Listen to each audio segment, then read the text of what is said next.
실패한 사람들을 위한 하나님의 완전한 계획 앱이 7. 가즈즈 퍼펙트 플랜 포 도즈 후 해브 페일드 잭푼인. 과거 생애에서 언젠가 죄를 짓고 하나님께 실패했기 때문에 지금은 자신의 삶을 위한 하나님의 완전한 계획을 이룰 수 없다고 느끼는 형제자매들이 많습니다. 이 주제에 대해 우리 자신의 지식이나 논리에 의존하지 말고 성경이 어떻게 말하는지 살펴봅시다. 먼저 성경이 어떻게 시작되는지 주목하십시오. 태초에 하나님은 천지를 창조하셨습니다. 그리고 하늘과 땅은 하나님께서 창조하셨을 때 완전했음이 틀림없습니다. 왜냐하면 불완전하거나 불충분한 것은 그분의 손에서 만들어질 수 없기 때문입니다.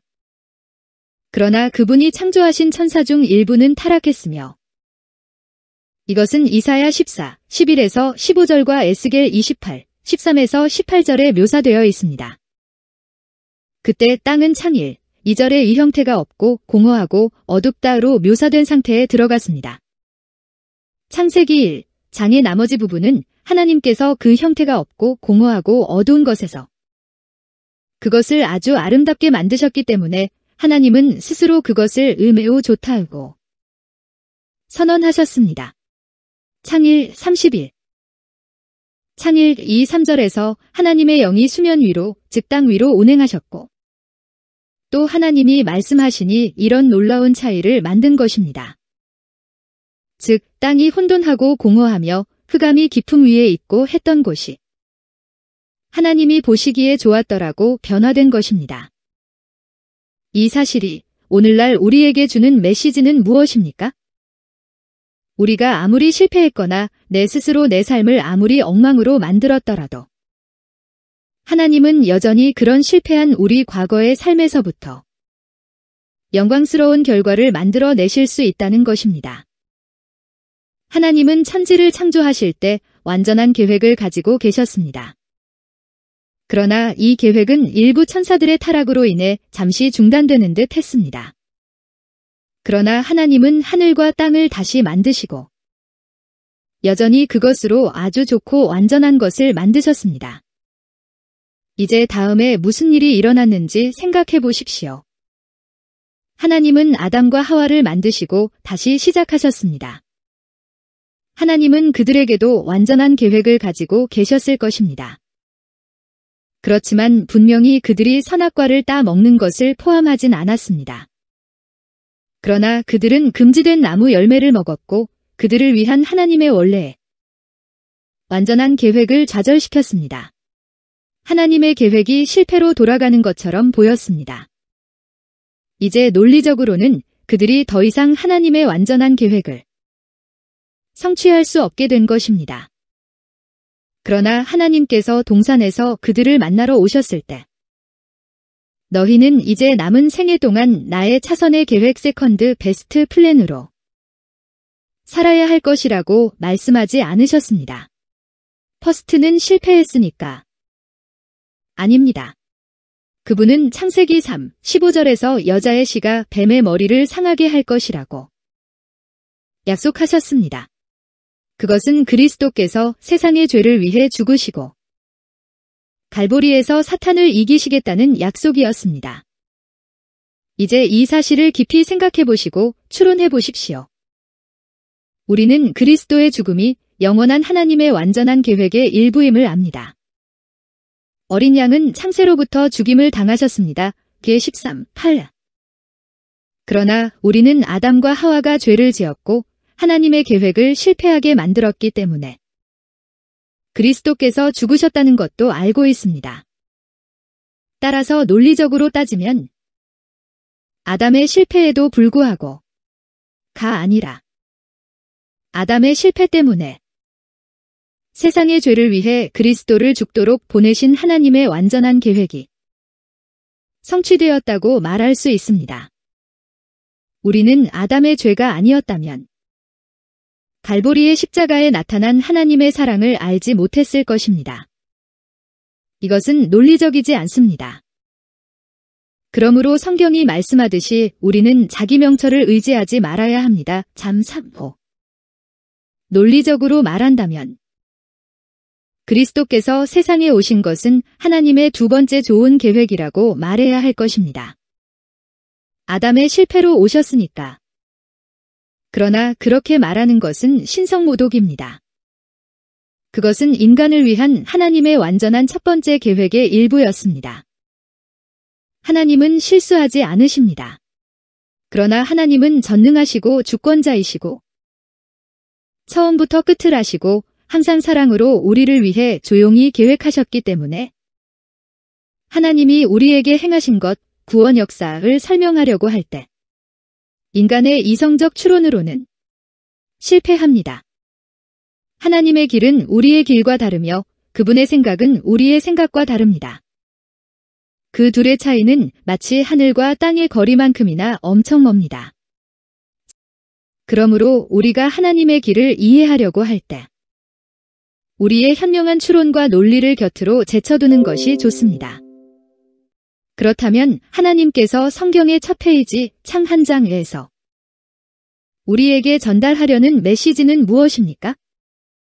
하나님은 실패한 사람을 취하여 그를 영광스럽게 변화시키며 그의 삶을 위한 하나님의 완전한 계획을 이루게 하시는 것입니다.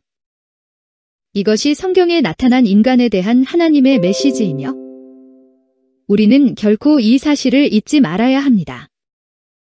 하나님은 반복적으로 실패한 사람을 취하셔서 그를 위한 하나님의 완전한 계획을 이루게 하실 수 있습니다. 그를 향한 차선의 계획이 아니라 하나님의 최선의 계획을 이루게 하십니다. 나카즈즈 세컨드 베스트, 버카즈즈 베스트 플랜. 그의 실패조차도 그에게 몇 가지 잊혀지지 않는 교훈을 가르치려는 하나님의 완전한 계획의 일부이었을 수 있기 때문입니다. 이런 하나님의 섭리는 인간의 논리로는 이해가 불가능합니다. 왜냐하면 우리는 하나님을 거의 알지 못하기 때문입니다. 하나님께서 사용하실 수 있는 사람은 깨어진 남자와 여자들입니다. 그리고 그분이 우리를 깨뜨리는 한 가지 방법은 반복되는 나의 실패를 통해서입니다. 사도 베드로의 리더십 훈련 과정의 일부는 실패였습니다. 주님은 베드로의 실패를 사용하셔서 그를 깨뜨리셨습니다. 하나님께서 우리를 축복하실 때 가장 큰 문제는 그 축복이 우리를 교만하게 만들지 않을 만큼만 우리를 축복하시는 것입니다. 분노를 이기고 나서 그것 때문에 교만하게 된다면 이것은 과거에 분노하며 살 때보다 훨씬 더 깊은 수렁에 빠지는 것입니다. 그래서 하나님은 우리에게 승리를 주시지만 동시에 우리가 겸손을 유지하도록 해야 하는 과제가 있으신 것입니다. 그래서 죄에 대한 진정한 승리는 항상 가장 깊은 겸손이 동반됩니다. 승리 후에 교만해진다면 그건 진정한 승리가 아니란 뜻입니다. 여기에서 반복되는 나의 실패는 우리의 자신감, 교만을 깨어지게 하는 역할을 합니다. 그래서 우리는 죄에 대한 승리는 하나님의 은혜 없이는 불가능하다는 것을 알게 합니다. 그래서 깨어진 사람은 승리를 하지만 결코 자기를 자랑하지 않는 것입니다. 더 나아가 우리가 반복해서 실패하면 주위에 실패한 다른 사람을 경멸할 수 없습니다. 우리는 넘어진 형제를 동정할 수 있는 것은 자신의 무수한 넘어짐을 통해 자신의 육신의 약함을 알게 되었기 때문입니다. 우리가 무지하고 미혹된 자를 능히 용납할 수 있는 것은 우리도 연약에 휩싸여 있기 때문입니다. 그렇다면 이런 메시지를 듣고 논리적으로 따지는 사람은 그러면 더 많은 죄를 지어서 선을 이루자라고 말할 수 있습니다. 또는 그러면 선을 이루기 위하여 악을 행하자 하지 않겠느냐. 어떤 이들이 이렇게 비방하여 우리가 이런 말을 한다고 하니 그들은 정죄받는 것이 마땅하니라 롬 3, 7, 8. 아닙니다. 우리는 선을 이루기 위해 죄를 지어야 한다고 설교하지 않습니다. 우리는 하나님의 은혜를 악용해서는 안 되고 고의적으로 하나님께 불순종하면서 내가 뿌린 대로 거두지 않을 수도 있다. 고 믿지도 않습니다. 그건 아니죠. 그러나 우리는 인간의 논리로는 타락한 사람들에게 주신 하나님의 은혜를 붙잡을 수 없다고 말합니다. 하나님에게는 불가능한 것이 없습니다. 우리가 비참하게 반복적으로 실패한 후에도 우리를 그분의 완전한 뜻으로 인도하는 것도 불가능하지 않습니다. 별표주 논지. 우리의 불신만이 그분의 역사를 방해할 수 있습니다. 당신이 생각하기를 그러나 나는 제 인생의 많은 것을 엉망으로 만들었습니다. 지금 하나님이 나를 그분의 완전한 계획으로 인도하는 것은 불가능합니다. 라고 말한다면 당신은 그분의 변화시키는 역사를 믿지 않기 때문에 당신에게 그 하나님의 역사가 일어나는 것은 불가능할 것입니다. 그러나 예수님은 우리가 믿는다면 하나님께서 우리를 위해 못하실 것이 없다. 라고 말씀하셨습니다. 내 믿음대로 될지어다는 모든 일에 적용되는 하나님의 법칙입니다. 마구 29. 우리는 믿음을 가질 때 나의 성품의 변화를 이룰 것입니다. 하나님께서 우리를 위해 하시는 일 중에 불가능한 일도 있다고 믿는다면 그 일은 우리 삶에서 결코 성취되지 않을 것입니다. 당신은 그리스도의 심판대에서 당신보다 자기 삶을 더 엉망으로 만들었던 어떤 신자가 그럼에도 불구하고 자기 삶에서 하나님의 완전한 계획을 성취했다는 것을 발견하게 될 것입니다. 왜냐하면 그는 하나님이 자기 부서진 인생 조각을 취하셔서 그분의 선한 계획을 이루실 수 있다고 믿었기 때문입니다. 그 천국 심판대 앞에서 당신은 비록 늦었지만 발견하게 될 것입니다. 당신의 인생에서 하나님의 계획을 좌절시킨 것은 당신의 무수한 실패가 아니었고 바로 당신의 불신 때문이었다는 것을요. 하나님이 당신을 재창조하실 수 있다는 사실에 대해 믿지 못하는 불신. 자기 인생 가운데 오랜 세월을 낭비한 탕자의 이야기는 하나님께서 실패한 자에게도 최선을 다하신다는 것을 보여줍니다. 아버지는 자기를 너무나 실망시킨 아들을 위해 빨리 최고의 옷을 꺼내와 입혀라. 라고 말했습니다. 이것이 복음의 메시지입니다. 복음은 구원과 새로운 시작을 약속합니다. 단 한 번이 아니라 몇 번이고 반복되는 약속입니다. 왜냐하면 하나님은 결코 그 누구라도 포기하지 않으시기 때문입니다. 포도원 농부의 비유에서도 같은 것을 가르칩니다. 마 21에서 16. 아침 일찍부터 고용된 사람은 먼저 쓰임을 받은 사람이었습니다. 그렇지만 오후 5시에 고용된 사람은 자기 인생의 90%를 낭비한 사람입니다. 그렇지만 자기 인생의 90%를 무가치한 일에 허비한 사람도 자기의 남은 10%의 인생을 하나님을 위해 영광스럽게 살 수 있습니다. 이것은 실패한 모든 사람들에게 주는 큰 격려가 됩니다. 하나님의 아들이 나타난 이유는 마귀가 한 일을 멸하기 위해서였습니다. 여기서 멸하다는 단어에는 매듭을 푼다는 뜻도 들어 있습니다. 즉, 이 말씀은 예수님이 우리 삶에 얽혀져 있는 모든 매듭을 풀기 위해 오셨다는 것을 의미합니다. 이렇게 한번 상상해 보세요. 우리 모두는 어린 시절부터 멋진 끈으로 시작했습니다. 그러나 지금까지 그 끈은 1만 번이나 매듭으로 묶여져 꼬여 있고 우리에게는 그 매듭을 풀 수 있다는 희망이 도저히 없습니다. 그래서 우리는 자기 삶을 바라볼 때 낙심하고 우울해합니다. 그 가운데서 복음의 좋은 소식은 예수님께서 그 매듭을 모두 풀기 위해 이 세상에 오셨다는 것입니다. 하나님의 아들이 나타난 이유는 마귀가 한 일을 멸하기 매듭을 풀기 위해서였다. 요일 3:8. 당신은 내 인생에 얽힌 매듭을 푸는 것은 도저히 불가능해 라고 말합니다. 그러면 여러분의 믿음에 따라 이루어질 것입니다. 그런 경우에는 불가능합니다. 그러나 나는 당신보다 삶이 더 얽히고 엉켜있던 다른 누군가가 나는 하나님이 제 안에서 그렇게 하실 것이라고 믿습니다. 라고 말하는 것을 듣습니다. 그에게도 그의 믿음에 따라 이루어질 것입니다. 그의 삶에서 하나님의 완전한 계획이 성취될 것입니다. 예레미야 18, 1에서 6에서 하나님은 실제적인 예를 통해 예레미야에게 말씀하셨습니다. 예레미야는 도공의 집에 가서 도공이 그릇을 만드는 것을 보았습니다. 그런데 어떤 그릇은 만들다가 모양이 망가져 버렸습니다. 그래서 도공은 어떻게 했습니까? 그는 그 진흙 그릇을 뭉개서 자기가 원하는 모양의 다른 그릇으로 만들었습니다.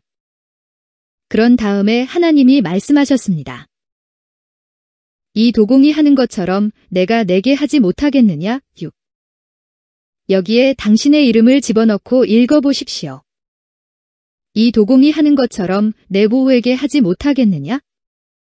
당신의 모든 실패에 대해 당신에게 경건한 슬픔이 있다면 당신의 죄가 주홍같이 붉거나 진홍같이 붉을지라도 하나님은 눈처럼 하얗게 될 것이라고 약속하였습니다.